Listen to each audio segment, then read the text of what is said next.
ज़िबान, तो तुम अपने रब की कौन कौन सी कुदरत की निशानियों को झुटलाओगे।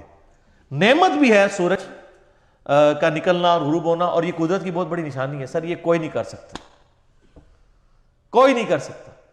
ये आपके मुल्क के अंदर ही कहानी है, और मैं अल्लाह का शुक्र अदा करता हूं कि आपके उलमा को अंग्रेजी नहीं आती और गोरों को उर्दू नहीं आती। वरना जो तुम दसोगे ना शाह शम्स तबरेज ने क्या वे तू भी शम्स ते मैं भी शम्स, ठीक है जी, वो बोटी भून ली सी उन्होंने। अच्छा, वो जब बोटी भून रहे थे तो जो मुल्तान के जो बाकी लोग थे वो नहीं भुने गए, सिर्फ बोटी भुनी गई है। इंजीनियरिंग है, छिछड़ा भी भुनया गया। शाह साहब खुद भी कुछ, चलो शाह साहब ने तो कह बुजुर्ग ने बच गए, तो बाकी सारे बुजुर्ग सब। और सर बात यह कि ये शाह शम्स ने भी कारनामा मुल्तान ही करना सी, इस करदू नहीं सी करना। मुल्तान में तो वैसे ही ये नहीं, जोग्राफी पॉइंट ऑफ व्यू से गर्मी है, उसका इसके साथ तो कोई ताल्लुक ही नहीं है। तो ये सब की सब कहानियां मेरे भाई, कोई कुछ नहीं कर सकता। मैंने बताया हमारे बुजुर्गों को तो सूरज के साइज का नहीं पता था। शाह शम्स तबरेज तो अभी गुजरे तकरीबन 600-700 साल पहले, पता नहीं उन्होंने कहा या नहीं कहा, यानी उससे बहुत पहले इमाम गजाली गुजरे हैं। इमाम गजाली वो हैं जो तसव्वुफ में एक पढ़ा लिखा सूफी माना जाता है, बाकी तो सारों को जाहिल माना जाता है ना। यानी सूफिया खुद भी कह रहे होते हैं इन्होंने तो कोई इल्म नहीं है, कोई इल्मी सूफी की गल करो। इल्मी सूफी में पहला नंबर अगर पूरी दुनिया में आता है, आप जिन बाबों को लेके बैठे इनको इंडिया पाकिस्तान के लोग जानते हैं। इंटरनेशनल बाबे जो है ना, उनमें जो पहला नंबर है जिस बाबे का, वो इमाम मोहम्मद गजाली है। अल मुतवफ़ा 505 हिजरी, 505 हिजरी में वो फौत हुए हैं। आज चल रही है 1440 हिजरी, यानी उनको ऑलमोस्ट 900 साल फौत हुए हो चुके हैं। और उनकी किताबें पूरी दुनिया में मानी जाती हैं। इह्याउल उलूम उनकी अरबी में किताब है, कीमिया सादत फारसी में है, मिनहाजुल आबिदीन है। ये सारी किताबें मैंने अपनी यंग एज में पढ़ी हैं। वैसे तो मैं अभी भी जवान हूं, लेकिन बहुत जब यंग था उस वक्त। तो वो कीमिया सादत में यानी लिखते हैं कि जी सूरज जो है वो जमीन से 160 गुना बड़ा है। मुख्तलिफ जगह मुख्तलिफ लिखा हुआ है, हमने वो अगले दिन चढ़ा भी दिए उसका जेपीजी। 160 गुना। आज हमारे बच्चे को भी पता है कि सूरज जमीन से 160 गुना बड़ा नहीं है, 1060 गुना बड़ा भी नहीं है, 1,60,000 गुना बड़ा भी नहीं है, 13 लाख गुना बड़ा है। और सर जिन बुजुर्गों को सूरज के साइज का नहीं पता, उन्होंने सूरज को बुलाना है कहानियां। हाँ, नबियों का मामला अलग है। नबियों को अल्लाह ने मनवाना होता है, बाबों को अल्लाह ने मनवाना नहीं होता। नबियों को ऐसे मुर्जात दिए जाते हैं ताकि मखलूक उनकी तरफ माइल हो, वो एक मामला बिल्कुल अलग है। जैसा कि अब आप देखें, बुखारी और मुस्लिम दोनों के अंदर हदीस मौजूद है कि नबी सल्लल्लाहु अलैहि वसल्लम, इधर से रास्ता देते इनको, इधर से फरमाते हैं कि योशुआ इब्न नून जब यानी फतह कर रहे थे बैतुल मक़दिस, तो जुमेरात जुम्मे का दिन आ गया, अगला दिन था हफ्ते का दिन।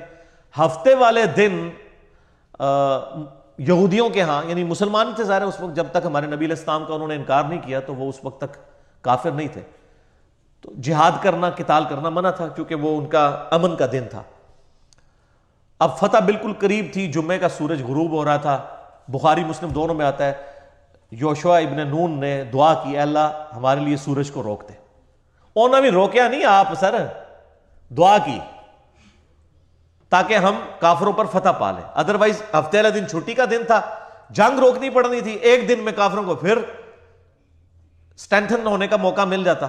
तो अल्लाह ताला ने उनकी दुआ कबूल की और सूरज को रोक दिया, हत्ता कि मुसलमानों को फतह हुई, फिर सूरज गुरूब हुआ। तो सर ये सूरज चांद सब अल्लाह के कब्जे में, कोई कुछ नहीं कर सकता। कोई समझता है कि कुछ कर सकता है, और ये तो कहते हैं कि जी दुनिया बुजुर्गों से खाली नहीं है, ऊन भी बुजुर्ग मौजूद ने। सर ले आओ ना, किथे ने ऊन तो जरूरत है उन्होंने, लैके आओ। यानी वो जी 1965 की जंग में बुजुर्गों ने जनाब बम पकड़े हैं, उन बुजुर्गों ने पकड़े हैं जिनके मजारों के ऊपर लोग बम मार के चले गए, वो पकड़े नहीं गए। हम तो कंडेम करते हैं उस चीज को, लेकिन इससे ये भी तो है, अब तो आप लोगों की आंखें खुल जानी चाहिए। कोई कुछ नहीं कर सकता मेरे भाई। सबसे बड़े बुजुर्ग, सबसे ज्यादा बुजुर्ग इराक के अंदर है, और इराक का जनाजा निकल गया, कुछ नहीं हुआ, ठीक हो गया।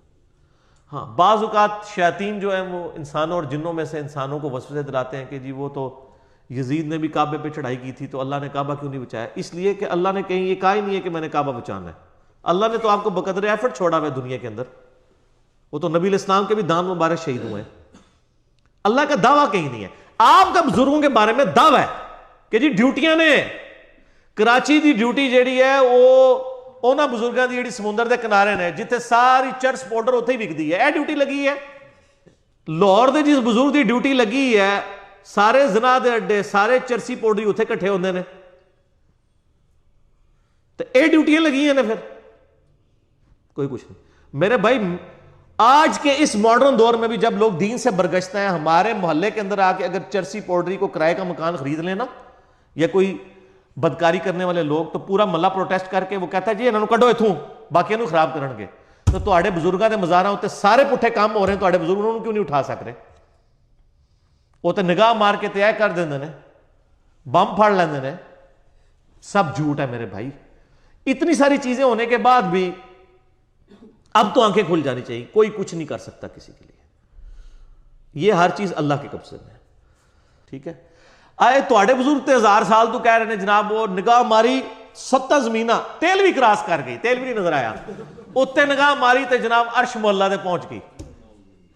झूठ भाई, वरना अगर ये कोई जमीन के नीचे दे सकता है तो कोई बुजुर्ग तेल काट लेंदा?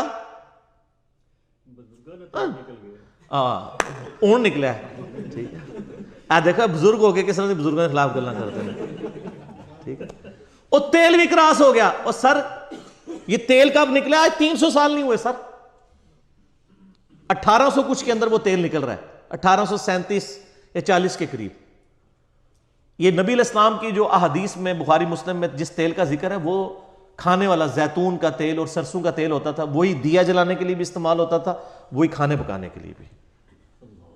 और सर ये तेल तो इससे भी बाद की जो डिस्कवरीज हैं उसमें से सोलर सेल है, सूरज की रोशनी से। ये सूरज तो पहले से मौजूद है, हमारे किसी बुजुर्ग ने कोई दरियाफ्त करके कोई करामत दिखा के सूरज से बिजली क्यों नहीं बना के बता दिए? तो ये जो लोग कोशिश करते हैं ना, अल्लाह ताला उनके लिए राहें खोलता है। शुरू में आप देखें मेडिकल साइंस के अंदर, केमिस्ट्री के अंदर मुसलमान साइंटिस्ट ने तरक्की की है और अल्लाह ताला ने उनके ऊपर यानी इस कायनात के राज खोले। उसके बाद क्रिश्चियंस